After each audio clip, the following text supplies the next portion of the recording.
I was 3 months pregnant when I finally gathered the courage to tell my mother. I prepared a special dinner, bought flowers, rehearsed every word. When I handed her the envelope with the ultrasound, she looked at it for 5 seconds and said, "With your father's bad genetics, let's hope the child doesn't inherit his problems." I felt my world collapse. When I said that hurt me, she laughed and replied, "You've always been too sensitive, Laura. Just like him. Weak. Dramatic." In that moment, something broke inside me because I finally recognized a 37-year pattern. Every time I cried, it was drama. Every time I got hurt, it was excessive sensitivity. My mother had convinced me that my feelings were defective. But this time, I had a life growing inside me, and I wasn't going to let her destroy my child like she destroyed me. My parents divorced when I was 12. My mother always said my father was weak, that he cried over anything, that he wasn't a real man. She said he spoiled me too much, that he made me sensitive like him. For years, I believed that narrative. When I cried, she would sigh, "There you go again, just like your father." When I got emotional at a movie, she would roll her eyes. "How dramatic. Ricardo must be proud." I grew up thinking that feeling was a defect, that crying was weakness, that getting emotional was a problem. I became a psychologist precisely to understand my own feelings, to fix what I thought was broken in me. In therapy, at 30, I discovered there was nothing wrong with me. There was something very wrong with my mother. But conditioning is strong. Even knowing intellectually that she practiced gaslighting, I still caught myself doubting. Am I too sensitive? Am I exaggerating? Is she right? When I met Daniel, he found it strange. "Your mom just insulted you and you're apologizing for being upset?" He clearly saw what I had normalized my entire life. With his support and lots of therapy, I started setting small boundaries. But the pregnancy changed everything. Because it wasn't just about me anymore. It was about protecting my child from growing up thinking their feelings were wrong, from hearing that crying is for the weak or you're dramatic like your father. I wasn't going to allow my mother to poison another generation with this destructive discourse. After that disastrous dinner, I couldn't sleep for 3 days. Every time I closed my eyes, I heard her voice. Bad genetics, too sensitive, weak. Daniel found me crying at 4 in the morning on the third day. "Laura, you need to confront her. This can't continue." I called my mother asking for a serious conversation. She arrived at the house with a bored air, as if she were doing me a favor. "What is it now, Laura? Still on about that pregnancy thing?" I took a deep breath. "Mom, what you said the other day hurt me deeply. You offended my father, you offended me, and you offended my child, who hasn't even been born yet." She sighed, that sigh I'd known since childhood. "There you go again. Can't hear a truth without drama." It wasn't a truth, Mom. It was cruelty. And when I expressed that I was hurt, you completely invalidated me. Helena crossed her arms. "Invalidated? My God, Laura, are you using your psychologist vocabulary to attack me now? I simply pointed out facts. Your father was always emotionally unstable, and you inherited that. It's not my fault if you can't deal with reality." I felt anger rising. "Mom, my dad wasn't unstable. He was sensitive. He cried at movies, got emotional with music, showed affection, and you always treated that as a defect. Because it was. A 40-year-old man crying because the neighbor's dog died? Please, Laura, that's pathetic. That's empathy, Mom. That's being human. What's pathetic is you spending 30 years destroying any demonstration of emotion from your own daughter." She stood up. "I'm not going to stand here listening to disrespect. I raised you alone, worked like a slave while your father sat around reading poetry, and now you have the nerve to attack me?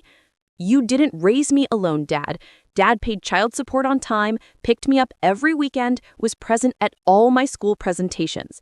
You are the one who pushed him away from me with that narrative that he was weak." He was weak.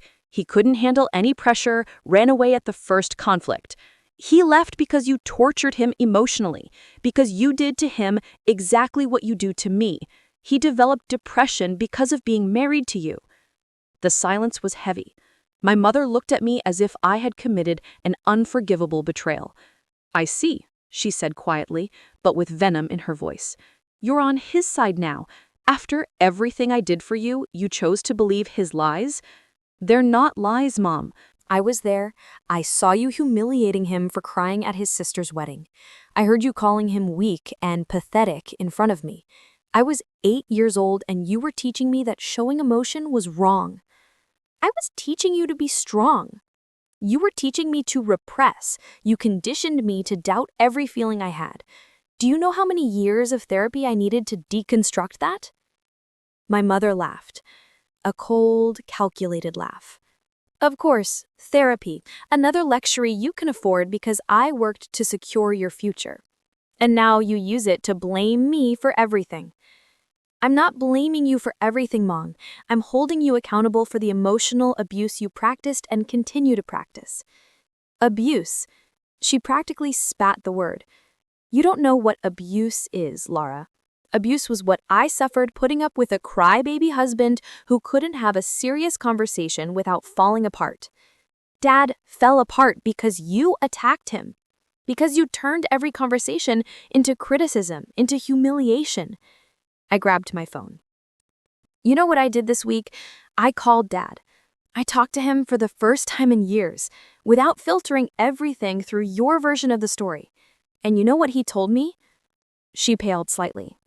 He told me that you used to tell him that I was ashamed of him, that I thought he was too emotional and was embarrassed. I was 15, Mom, and you made up these things to drive him away from me. I was protecting you.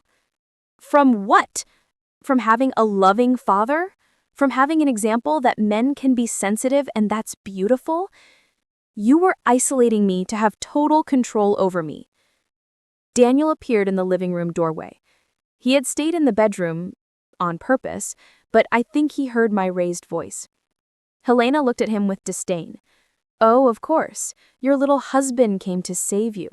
What a surprise. Daniel doesn't need to save me from anything, Mom. But unlike what you did with Dad, he supports me in finding my own voice. My mother grabbed her purse. All right, Laura, you want to make me the villain? Go ahead. But when your child is born and you realize how hard it is to raise a child in the real world, maybe you'll understand the choices I made.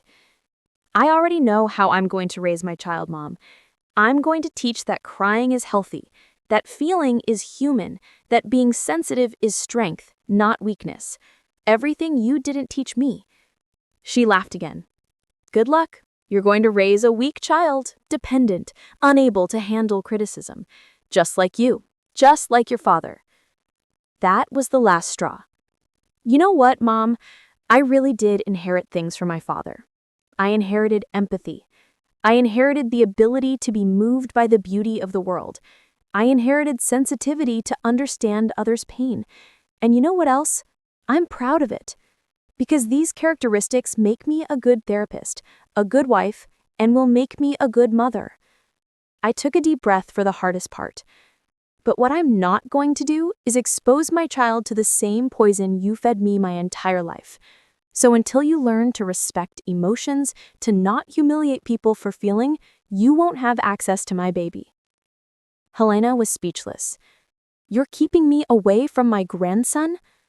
I'm distancing myself from you and protecting my child from growing up thinking their feelings are defective. My mother left, slamming the door. In the following days, she bombarded me with messages, alternating between playing victim and attacking me. I can't believe you're doing this to me. You're ungrateful. You're making a huge mistake. I blocked her temporarily. 2 weeks later, my father came to visit me. For the first time in 20 years, we talked without fear. He cried when he learned about the pregnancy. He cried with joy, with relief, with hope. And I cried with him. Without shame, without thinking it was drama. Your grandpa is going to love meeting the baby, I said, holding his hand. He smiled with tears in his eyes. I'm sorry for distancing myself so much, daughter. I thought it was better for you not to have me around. Your mother convinced me that I was hindering your development. She lied, Dad, about a lot of things, but she won't lie anymore. Not to me, not to my child. Daniel made coffee for the three of us. We talked about names, about what it would be like to have a baby in the house, about how Dad and I were going to make up for lost time. My mother sent one last message, 3 weeks later. I hope you're happy destroying our family. I replied, I'm not destroying. I'm healing and building a new one based on respect and emotional validation. When you're ready to be part of that, let me know. She never responded. And you know what? That's okay. Because my child will grow up knowing that being sensitive is beautiful and that feeling deeply is a gift, not a curse.